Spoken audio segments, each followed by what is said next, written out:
আসসালামু আলাইকুম ভিউয়ার্স।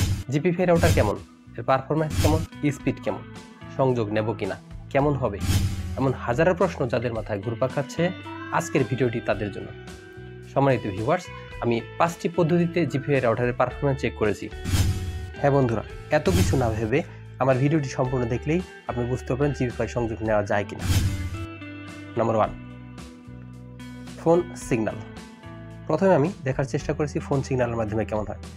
প্রথমে রাউটারের সাথে সংযোগ করে নেওয়ার পরে আমার মোবাইলের স্ক্রিনে উপরে ডান কর্নারে দেখতে পাচ্ছেন ওয়াইফাইয়ের সিগন্যালটি সম্পূর্ণ আছে। Number 2, router signal. ভিউয়ার্স দেখতে পাচ্ছেন আমার রাউটারের উপরে 5টি এলইডি সিগন্যাল ল্যাম্প দেওয়া আছে। এর মধ্যে ডান কর্নারের যে 3টি এরিয়া হচ্ছে আমার রাউটারের নেটওয়ার্ক পারফরমেন্স নির্দেশ করে, অর্থাৎ অনেক ভালো আছে।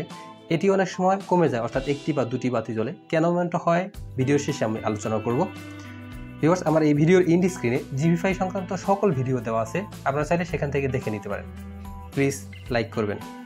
আমার পরবর্তী ভিডিও ফ্রি ওটিটি সংযোগগুলো কীভাবে অ্যাক্টিভ করা যায়, ভিডিওগুলো পেতে আমার চ্যানেলটিকে সাবস্ক্রাইব করে বেল বাজিয়ে রাখুন।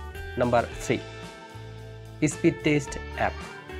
আমরা একটা অ্যাপসের মাধ্যমে জিপিফাই রাউটারের পারফরমেন্স টেস্ট করার চেষ্টা করেছি।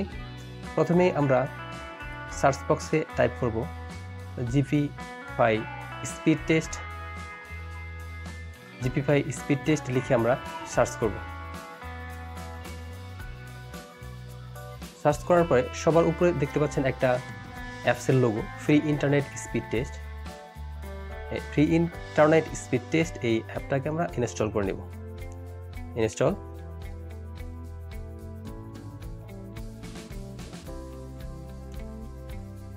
হয়ে গেলে ডান কর্নারে দেখতে পাচ্ছেন অ্যাপসের লোগোটাতে ট্যাপ করে আমরা স্টার্ট বাটন ট্যাপ করে দিব। ট্যাপ করার পরে আমরা অপেক্ষা করব, একটু সময় নেবে। প্রথমে আমরা পেয়ে যাব ডাউনলোড স্পিড, শো করতে 34.4 Mbps। এখন আমরা দেখব আপলোড স্পিডটা কেমন।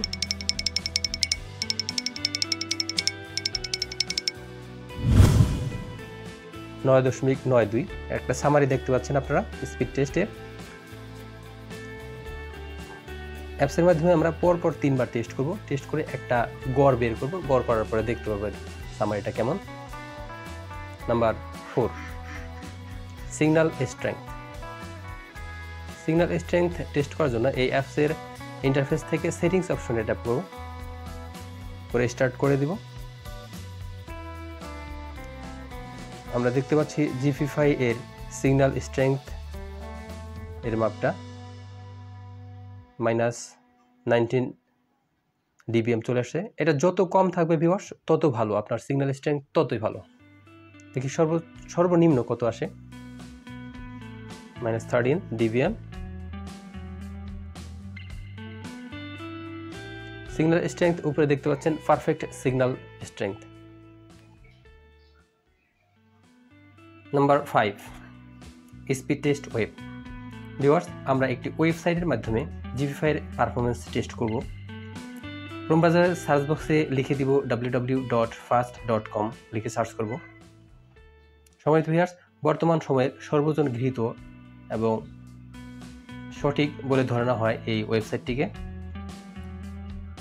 সার্চিং কমপ্লিট হলে লেখাগুলি হাইলাইট হবে। হ্যাঁ, হাইলাইট হয়ে গেল, অর্থাৎ 30 Mbps। আমার জিপিফাই 1300 টাকার প্যাকেজের 30 Mbps অ্যাকুরেট আছে।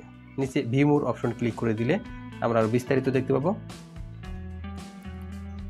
এখানে দেখাচ্ছে ল্যাটেন্সি হচ্ছে আনলোডেড 70, লোডেড 938 এবং আপলোড স্পিড 11 Mbps। ভিউয়ার্স, এখন আমরা দেখব রাউটারের সিগন্যাল কেন কমে যায়। এর আগে একটা রিকোয়েস্ট থাকবে, অবশ্যই আমার চ্যানেলটিকে সাবস্ক্রাইব করে পাশে থাকবেন। ভিউয়ার্স, এখানে দেখতে পাচ্ছেন আমার রাউটারের সিগন্যাল এলইডি ল্যাম্প একটি কমে গেছে, অর্থাৎ 2টি বাতি জ্বলছে। এর কারণ হচ্ছে আপনার বাসায় যখন service provider router set up করে দিয়ে যাবে, যেই রুমের পেরিমিটার চেক করে সেট করবে ঠিক সেই রুমে রাখার চেষ্টা করবেন। যদি অন্য কোনো রুমে নিয়ে সেট করেন সেই ক্ষেত্রে নেটওয়ার্ক সিগন্যাল কমে যাবে এবং বাফারিং করার সম্ভাবনা থাকবে। ভিউয়ার্স, এছাড়াও ফিজিক্যালি আমি বেশ কয়েকটি ল্যাপটপ, কম্পিউটার টেলিভিশন একই সাথে সংযোগ করে দেখেছি।